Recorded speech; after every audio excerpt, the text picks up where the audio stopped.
Naiyak si Janine Gutierrez matapos siyang akusahan ni Kim Chiu bilang isang mang-aagaw. Ang isyu ay nagsimula matapos ang di inaasahang pagkikita nina Janine at Paulo Avellino.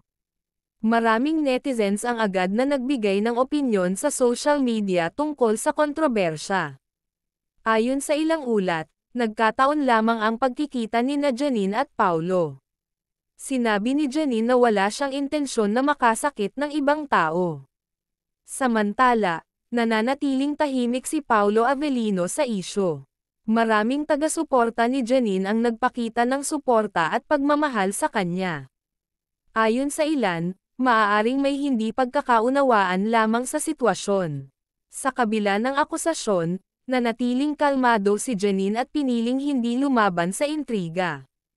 Umaasa ang lahat na malilinawan ang isyu at maayos ang anumang hindi pagkakaunawaan.